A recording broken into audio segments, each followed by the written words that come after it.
And மெயினாக STR sir அது வந்து ரொம்ப ஒரு ஸ்வீட் கெஸ்டர். கேட்ட உடனே அவர் பண்ணுறதுக்கு, அதை தாண்டி அந்த பாட்டுக்காக ப்ரோமோ பண்ணி கொடுத்தது வந்து, இந்த பாட்டு இருந்தால் தான் இது கமர்ஷியல், இந்த ஃபைட் இருந்தால் தான் கமர்ஷியல் அப்படின்ற மைண்ட் செட் எனக்கு இல்லை. ஸ்னேகா மேம் வந்து நான் ஃபுல்லாக அவங்க ஷூட்டிங்கில் வந்து ரசிச்சுட்டே இருந்தேன், ஃபுல்லாக பார்த்துட்டே இருந்தேன். ஸோ அதுதான் எனக்கு அவங்களோட இருக்கிற இல்லை, தமிழ் சினிமாவில் நம்ம ஒரு பாட்டு.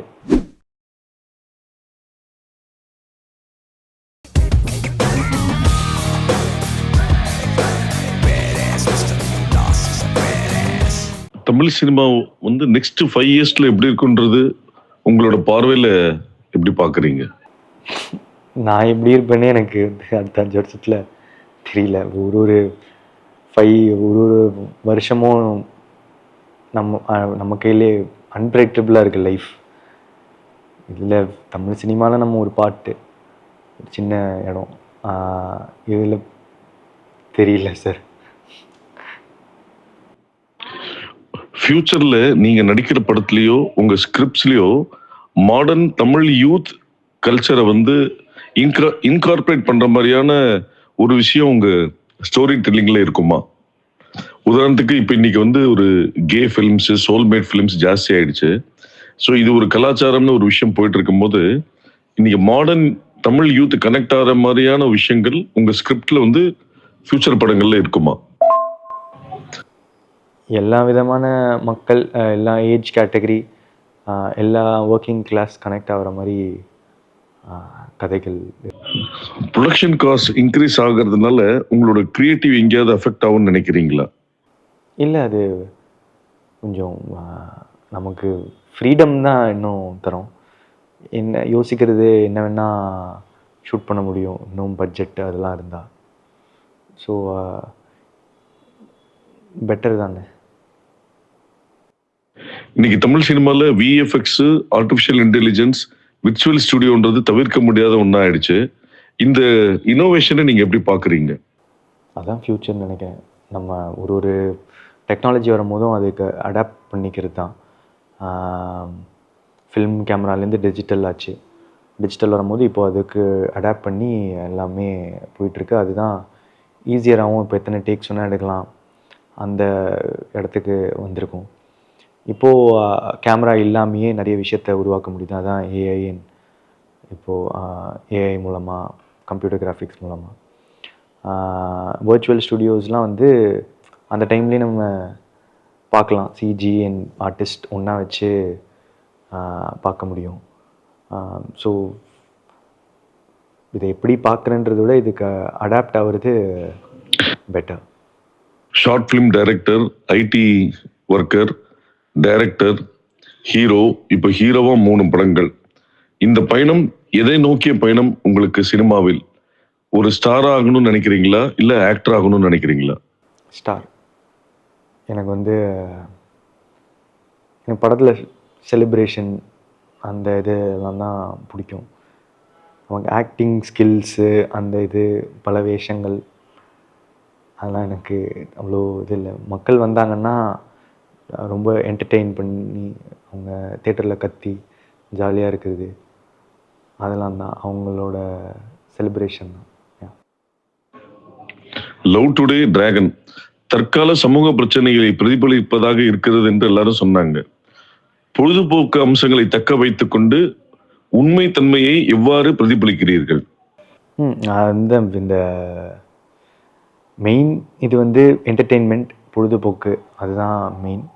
அதில் அண்டர்லைங் ஃபேக்டராக இருக்கிறது அந்த என்ன சொல்ல வரோம், ஏதா சொல்லணுன்னா அப்படின்றது தான்.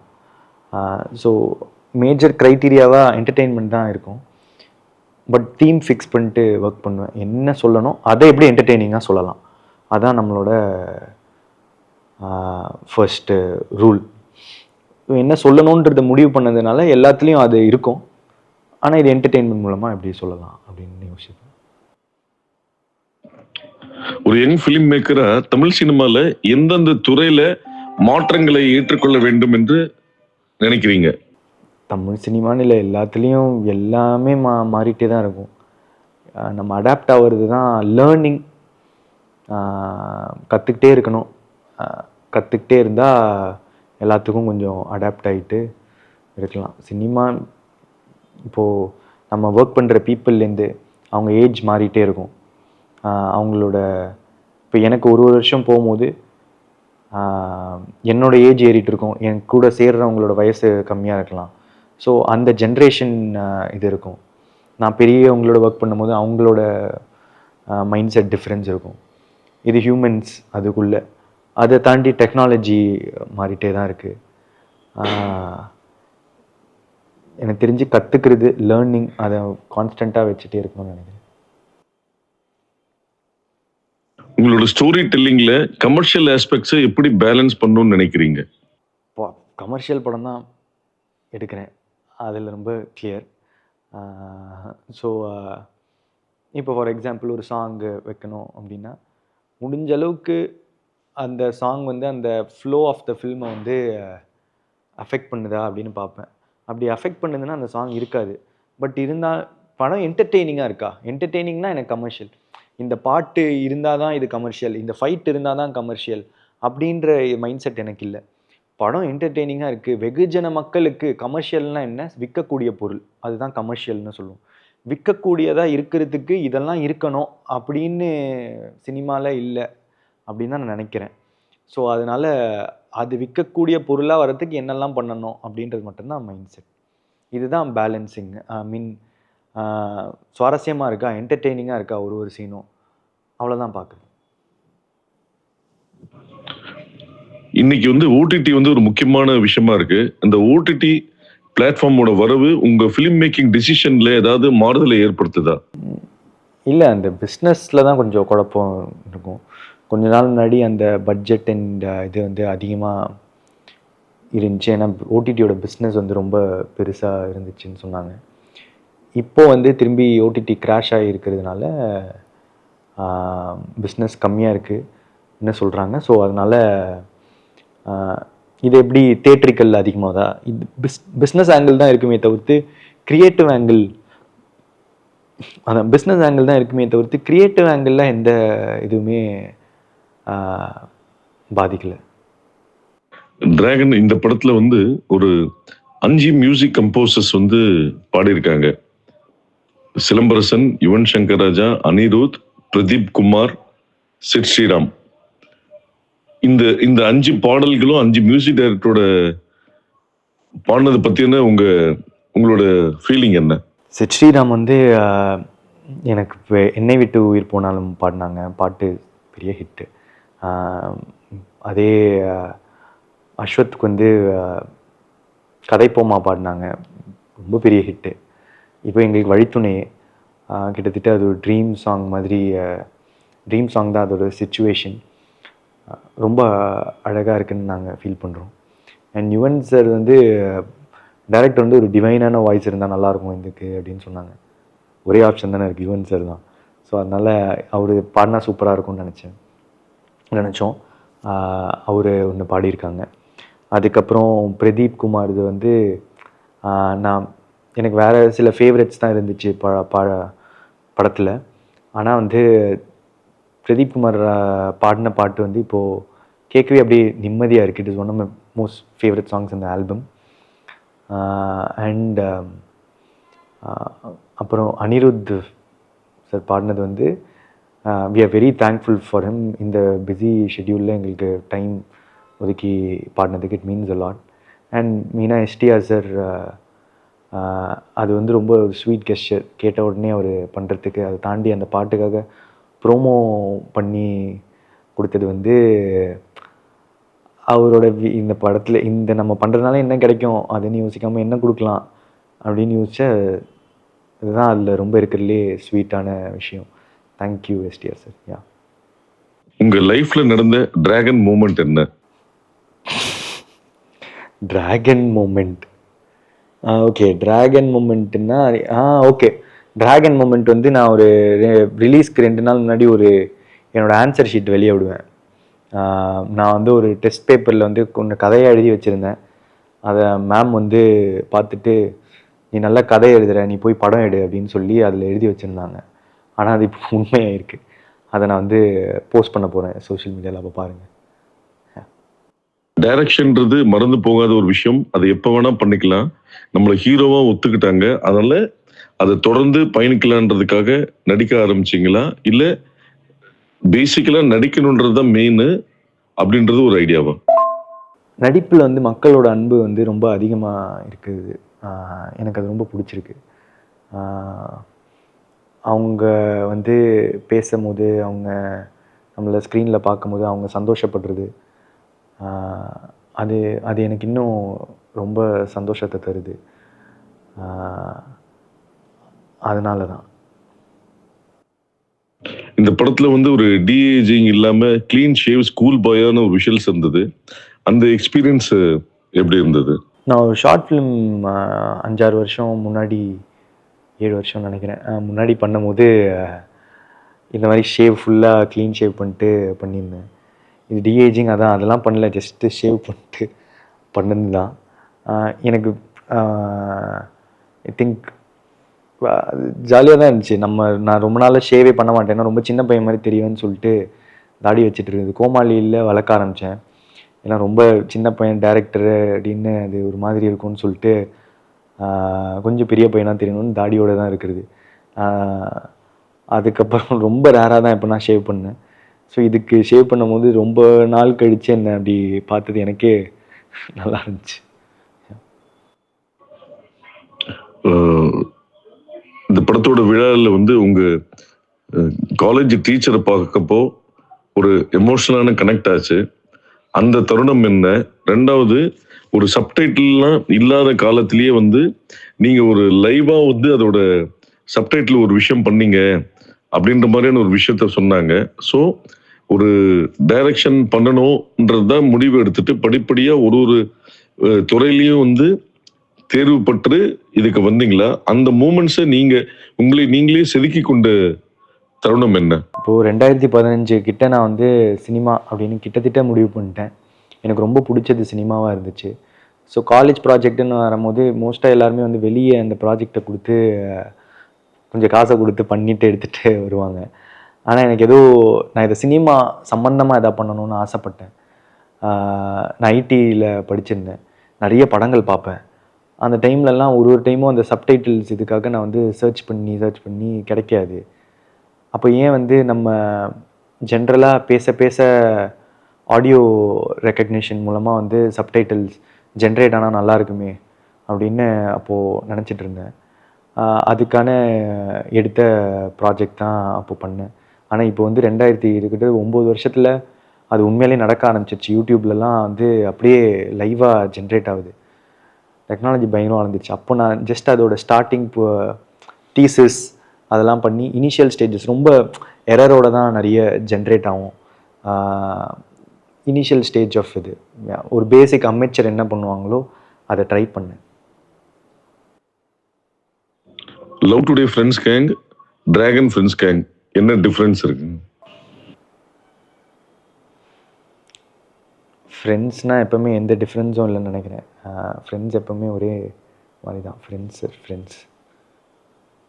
படத்தின் நாயகிகள் அனுபமா, கயாடு, அப்புறம் முக்கிய வேடத்தில் நடிச்ச ஸ்னேகா, கோபிகா, இவங்களை பற்றி உங்கள் பார்வை? அனுபமா தான். நான் வந்து காலேஜ் படிக்கும்போது பிரேமம் வந்துச்சு, நினச்சி கூட பார்த்ததில்ல அவங்களோட நடிப்பேன்னு. ரொம்ப ரொம்ப பயங்கரமான பெர்ஃபார்மர், நான் எக்ஸ்பெக்ட் பண்ணல. அண்ட் ரொம்ப க்யூட்டாக இருந்தாங்க. அது அனுபமா. கயாடு வந்து ஒரு புது டேலண்ட் தமிழ் சினிமாவுக்கு. ரொம்ப அவங்க லைன்ஸ்லாம் ப்ரிப்பேர்டாக வந்து ரொம்ப நல்லா நடித்தாங்க. அகெயின் ரொம்ப டெடிக்கேட்டடாக இருந்தாங்க. அவங்களுக்கு ஆக்சுவலாக ஃபேன்ஸ்லாம் நிறைய பேர் படம் ரிலீஸ் ஆகிறதுக்கு முன்னாடியே இருக்காங்க. ரொம்ப ஹாப்பியாக இருக்குது அதை பார்க்க. அண்ட் ஸ்னேகா மேம் வந்து நான் ஃபுல்லாக அவங்க ஷூட்டிங்கில் வந்து ரசிச்சுட்டே இருந்தேன், ஃபுல்லாக பார்த்துட்டே இருந்தேன். ஸோ அதுதான் எனக்கு அவங்களோட இருக்கிற ஞாபகம். ஸ்கூலில் படிக்கும்போது ஒரு பொண்ணு பேட் பாய் தான் பிடிக்கும்னு சொன்னதுனால காலேஜில் சைக்காலஜிக்கல் டிராகனாக மாறிட்டீங்கன்னு ட்ரெய்லரில் வருது. ரியல் லைஃப்பில் ஏதாவது ஒரு பொண்ணு சொல்லி நீங்கள் ஏதாவது மாற்றிருக்கீங்களா? நிறைய விஷயம் ஒரு ஒரு ரிலேஷன்ஷிப்லேருந்து கற்றுக்கிட்டு அடுத்த ரிலேஷன்ஷிப்பில் அப்ளை பண்ணுவோன்ற இது இருக்குது. ஒரு பொண்ணு வந்து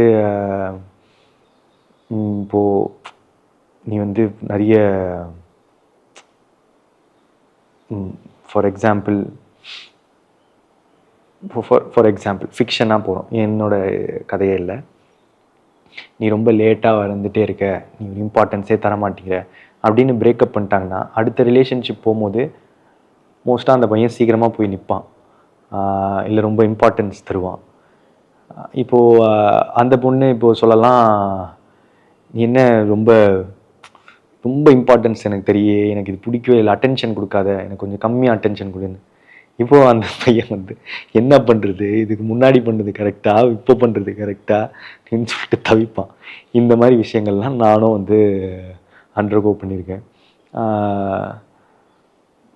எல்லாருமே பண்ணியிருப்பாங்கன்னு நினைக்கிறேன். லியோன் ஜேம்ஸ் பற்றி உங்கள் பார்வை? அவர் அடுத்த லீக் போயிட்டாருன்னு நினைக்கிறேன். அவரோட சவுண்டிங்லேருந்து மியூசிக்லேருந்து எனக்கு எல்லாமே ஒரு மாதிரி நெக்ஸ்ட் லெவலாக இந்த படத்தில் தெரிஞ்சுது. அண்ட் அவர் கொஞ்சம் அண்டர் ரேட்டட் தான். அவரோட பாட்டெலாம் எனக்கு ரொம்ப பிடிச்சிருந்தது. ஃபஸ்ட்டு கோட் 2 வரும்போதுலாம் அந்த ஆல்பம்லாம் பயங்கரமாக இருந்துச்சு. பட் சம்வேர் அவருக்கு கிடைக்க வேண்டிய ரெக்கக்னிஷன் ரொம்ப ஸ்லோவாக தான் ரீச் ஆகிட்டுருக்குன்னு நினைக்கிறேன். இந்த படம் அவரை அந்த இடத்துக்கு கூப்பிட்டு போகும்னு நம்புகிறேன். உங்கள் படங்கள் ஆகட்டும், இல்லை நீங்கள் பார்த்து ரசித்த படங்கள் ஆகட்டும், அந்த படத்தோட ஒரு கேரக்டராக நீங்கள் வாழணும்னு நினச்சிங்கன்னா அது உங்கள் சாய்ஸ் என்ன? எனக்கு இப்போ இருக்கிற வாழ்க்கை ரொம்ப நிம்மதியாக நல்லா இருக்குது. இன்னொரு படத்தோட கேரக்டராக வாழறது அவ்வளோ இன்ட்ரெஸ்ட் இல்லை. பிரதீப்பாகவே வாழறது ரொம்ப சந்தோஷமாக இருக்கேன். பிரதீப் ரங்கநாதன், உங்களை பற்றி ஒரு ஸ்டேட்மெண்ட்ல டிஃபைன் பண்ணணும்னா என்னன்னு சொல்லுவீங்க? யாரையும் வேணும்னே யாரையும் தெரிஞ்சே ஹர்ட் பண்ணாமல் உண்மையிலே மனசுலேருந்து அவங்களுக்காக நல்லது மட்டுமே நினைக்கிற ஒருத்தனாக நான் நினைக்கிறேங்க. அதை தாண்டி எனக்கு அவ்வளோவா நானே நம்ம தெரிஞ்சுட்டு தான் இருக்கேன். நீங்களும் அஸ்வத்தும் ஒருத்தர் முதல்ல பார்த்தப்போ என்ன இம்ப்ரெஷன் இருந்தது, இப்போ அது எப்படி இருக்கு? அஸ்வத் முதல்ல பார்க்கும்போது எனக்கு அவர் ஏற்கனவே சினிமாவில் இருந்த மாதிரி ஒரு ஃபீல் இருந்துச்சு. நாளே கிணறு அதெல்லாம் முடிச்சுட்டு ஸோ ஒரு சீனியர் விட்டு நிறைய கற்றுக்கலாம் அப்படின்னு இருந்தது. அப்புறம் ஒர்க் பண்ண ஆரம்பித்தோடனே டீ கடைக்கு கூப்பிட்டு போயிட்டு இருந்தார். யாரா ஒர்க் பண்ணலான்னு வந்தால் பாதி நேரம் வந்து பேசியே இது போயிட்டுருக்கு, இவரோட இருந்தால் ஒர்க் பண்ணலாமா பண்ண முடியுமா இப்படின்லாம் தோணிகிட்டு இருந்துச்சு. அதுக்கப்புறம் நிறைய கற்றுக்கிட்டேன். ஆக்சுவலி அவர் சொல்லி தான் நிறைய புக்ஸு அதெல்லாம் படித்து அதெல்லாம் போனேன். இப்போ இருக்கிறதுக்கும் அப்போ இருக்கிறதுக்கும் பெருசாக எந்த வித்தியாசமும் இல்லை. நான் ஒரு அப்போத்துலேருந்து இப்போ வரைக்கும் ட்ரஸ்ட் பண்ணுறேன், எனக்காக எப்போவுமே நல்லதாக நினைக்கிறாருன்னு. அதே தான்.